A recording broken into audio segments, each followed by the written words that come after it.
Hi, friends. Host Eric here, host of Talking with Famous People. And today I'd like to explain the difference between TIFE and TIFE and TEFI. Right off the bat, media problems. Okay, language occurs in two ways. Ephemeral, that's talking and listening. If you're just talking to somebody out in the world and exchanging real-time exchange, then that's ephemeral communication. Rendered communication is writing or reading. Videos like this are turn-based or rendered because they are time objects. Objects that both attain distinction through identity and comprise triggerable, repeatable experiences for agents are called time objects. In other words, this video is like a book. You can pause, rewind, fast forward. You can watch it more than once. You can cite it as a semi-permanent objective data. This video is different than other videos. It has a distinct identity unrelated to its location in space. This video is fungible. You can make infinite copies of it, and each copy is exactly the same. The reason is because it's comprised almost exclusively of symbols. The only aspects of this that are not symbolic is the live video part.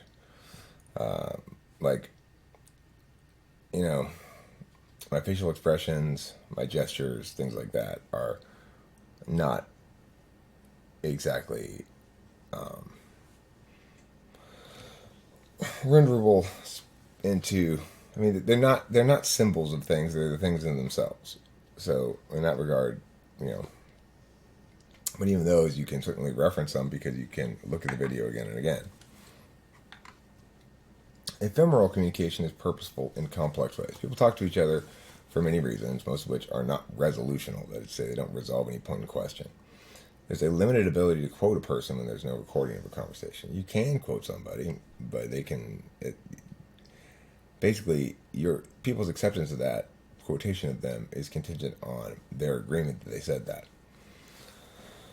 Rendered communication usually requires the consent of an audience. Billboards are an exception, music in a restaurant's an exception, but usually you have to push play on this video to watch it.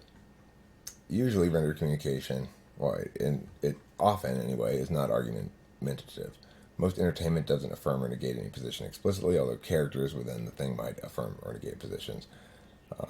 Certainly claims are made in dialogue and stuff, but the object as a whole is not trying to make a point that is argumentationally defensible, probably.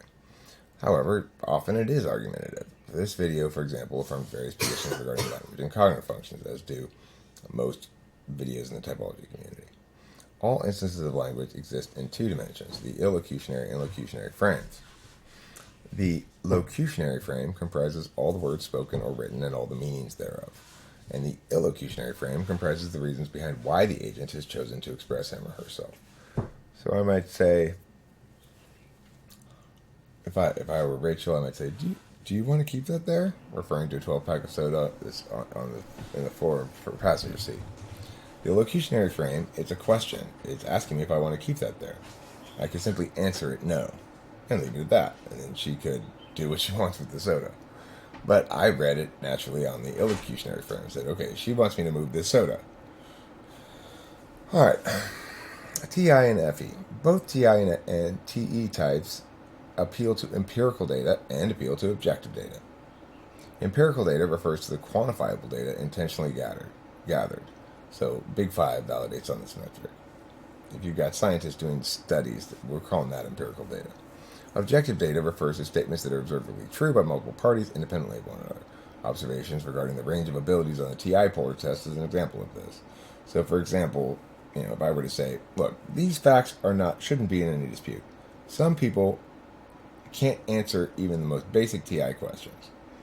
And some people can answer very complicated ones. And some people are somewhere in the middle.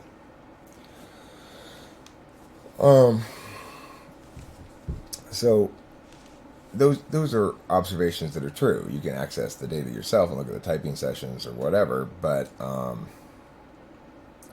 they're not really in any dispute that people score in a variety of different ways on this thing. Subjective data refers to statements that are observably true only to the party making the statement. For example, if you eat my cheese, I will be really mad. Well, only I know if I'm going to be really mad. D. Interpretation refers to statements the truth of which cannot be determined through observation, at least not right now. It usually manifests as prediction or as a description of subjective data by somebody other than the subject. For example, if we don't stop emissions now, we're doomed. Well, that's an interpretation. We don't know for sure if we are. TIFE runs on agreement. TIFE understands objectivity as a function of agreement. Your agreement with a given statement renders that statement into objective data for the purposes of the exchange. So if I say, you like Ron, right? Yeah, I like Ron. Okay. Now, that's a subjective statement. I'm asking the guy, do you subjectively like Ron? And he's saying, yes, I subjectively like Ron. That renders the statement, I like Ron, into objective data for the purposes of argumentation. So it is a subjective statement, but because we both agree on it, it's objectively true for the purposes of the argument.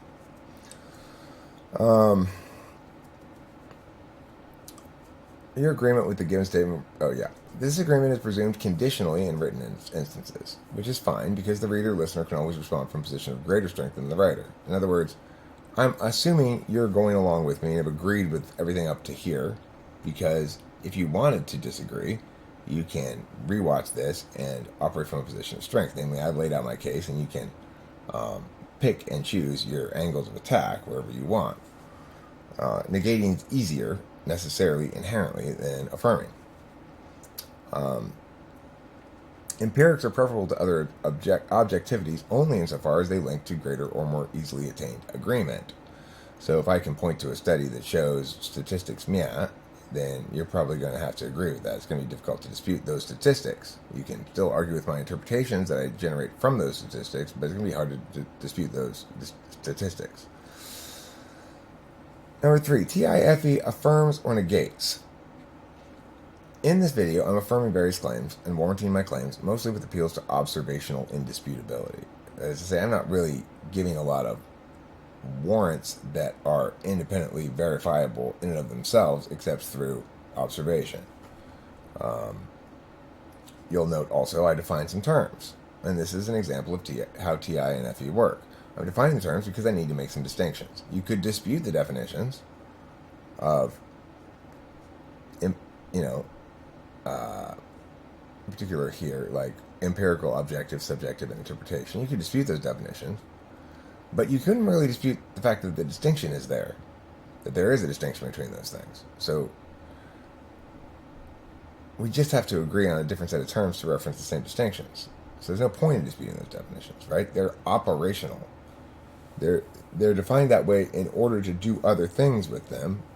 And it doesn't matter which term we use, the distinction that is being made is implicit. It's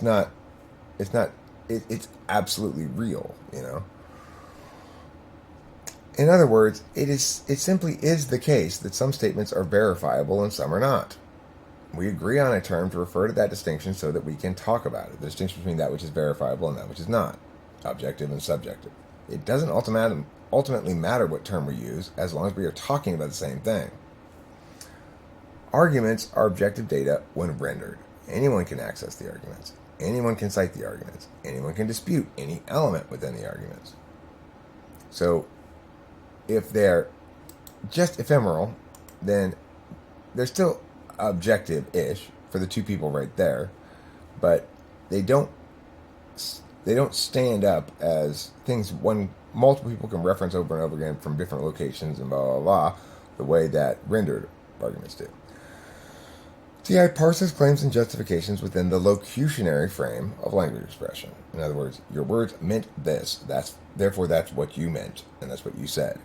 FE interfaces within the illocutionary frame, attending to matters of motivation, emotion, hierarchy, personality, and so forth. So when I said, instead of saying to Rachel, yep, no, I don't want that there, I just said, ha ha ha, yeah, that's a funny way of saying that, and then I went and got let me move those sodas, and I moved them. My FE won the battle there. Of course, FE and TI work together. TI knows what is actually meant by the words. FE knows what is personally meant by the speaker. and that's how it operates. Now, let's look at this one. TEFI. Whereas TIFE runs on agreement, TEFI runs on knowledge. Whereas agreement operates assuming conditionality, that things are still in dispute. Knowledge operates assuming causality. In other words, TI assumes impacts are communicative, whereas TE assumes impacts will be concretized. TE comprises the logics of solvency, how to get from point A to point B. TE unravels the logic of any system that's not universal, figures it out, basically. TE validates within the frame of attainment. Reaching point B indicates success. Failure to reach point B indicates failure. There are no moral victories for TE. TE fetishizes empirical data because it affords the TE user statements about which they needn't seek agreement. For the TE user, argumentation is only meaningful insofar as it links to utility. For example, many TE users will find this argumentation satisfactory because it explains things better than other explanations. Number one, however, this assumes that their goal is understanding things well. If a TE Dom, for example, wants to use typology for some purpose and thus wants to learn it properly, then choosing this argumentation to learn from validates well, and they'll be satisfied by their experience here watching this video. An example of this is ENTJs often get typed by me. I've typed a lot of ENTJs. Why? Because they are very good at determining the best way to attain the certainty they seek regarding their type, and I am, in fact, the best choice. So, there you go. Obviously, ENTJs are going to, if they're going to get typed by somebody, there's a high likelihood they're going to get typed by me. Provided they know about me as an option, and they know enough about all the parties who are possible choices. B. If a TE Dom, however, wants to already be a typology expert and successfully make a channel out of their presumed expertise, then any TI that contradicts that will be ignored because it doesn't validate within their implicit value of utility within the FI frame. 5. FI provides the subjective reasoning behind the goal, and thus the subjective ultimately will always subsume the objective for FI-TE or TE-FI users. TE uses only those objective data that are relevant in attaining the goal. So cherry picking is a textbook TE move. For CSJ, for example, the goal is simple and selfish. Make a lot of money and keep the community free of dissent, which might undermine the ongoing attainment of the goal of money. TE users often presume that every endeavor must be undertaken beneath a goal-oriented frame. For example, I get advice about how I should do TWFP differently if I want to be more successful. Well, they don't even say if I want to be more successful. Here's what you need to do to make TWFP more successful. I mean, it assumes that I'm operating under that kind of goal-oriented frame, which by and large I'm not, really. And you say, well, you must have some goal. Well, I mean, the goal right now is I just felt like making this, and I just made it and I'm putting it up there. It sort of fits within a general goal of trying to be a little bit more content heavy and a little bit less fucking around heavy. But it doesn't stop me from doing 3 live streams yesterday, so who knows. Reciprocal burdens. Oh wait, I'm not done yet. So I get advice from TE users all the time about how to do my channel for more success. Appeals to authority and other genetic fallacies are examples of TE heuristics. Genetic fallacies include ad hominem, or that's bad because the Nazis did it. Appeals to authority, or basically, we shouldn't believe you because you're you and not an expert. They're all variants of the same kind of fallacy. They're called genetic fallacies. The reason these TE heuristics are fallacies in TI is because they bypass the deliberative analysis step by delegating it to somebody's symbol of competency, namely whether they're an expert or not, and how much of an expert. It's like the way that C.S. Joseph will always delegate actual explaining of things to read the book by this person. But even though he's positioning himself as the expert, it's ridiculous.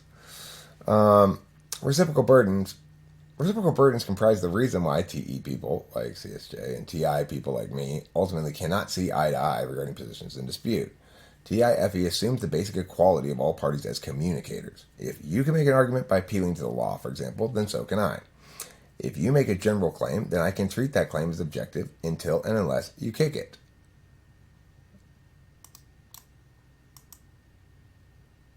I don't know why I put the word general there.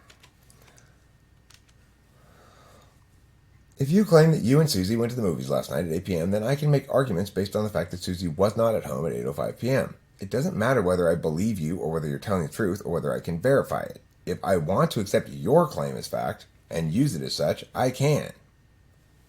It may turn out that I use it to prove you're lying. That's okay. Then you have to face that,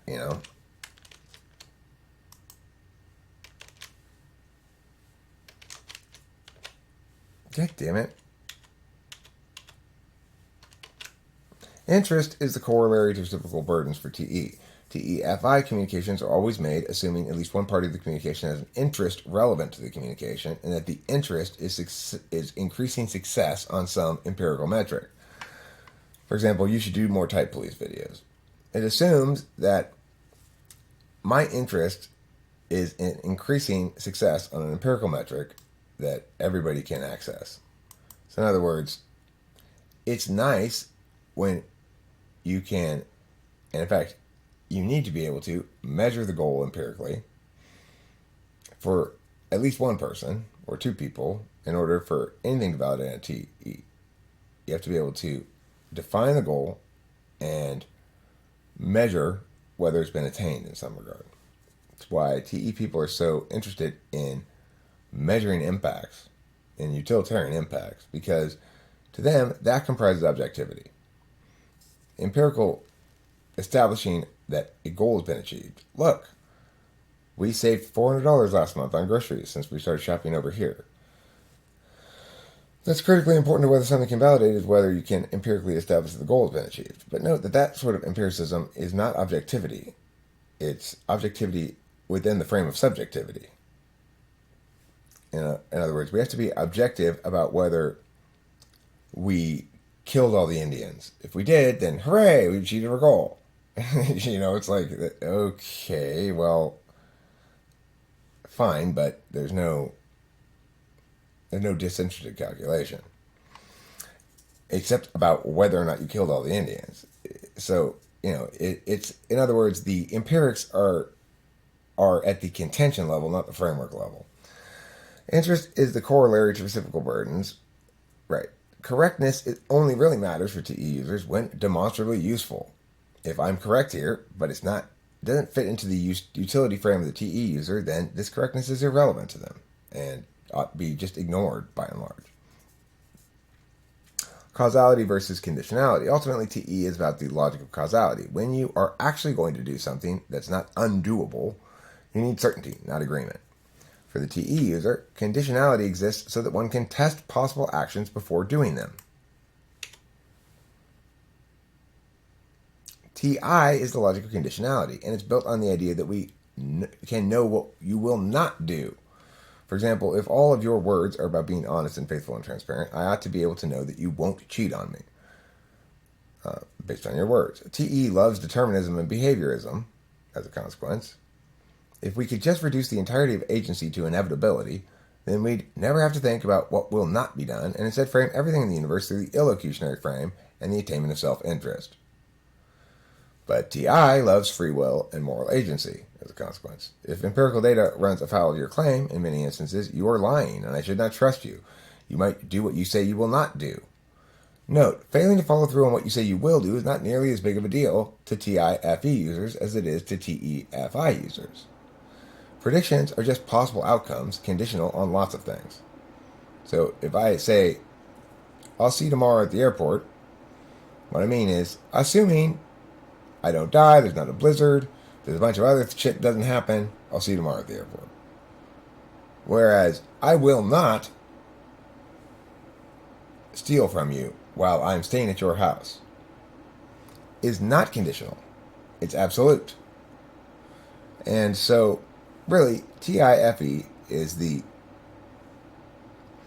interface judging pair of community, of group, of universality, of moral agency, of normative concerns.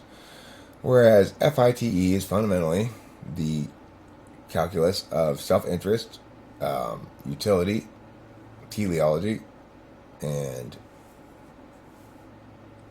that's it.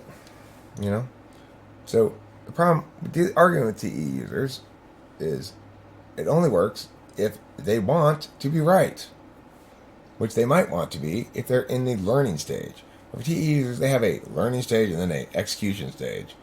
And if they're in the execution stage, it could be as wrong as C.S. Joseph. And it's just be, makes no fucking difference to them at all. So, that's it. Thanks for watching. The end.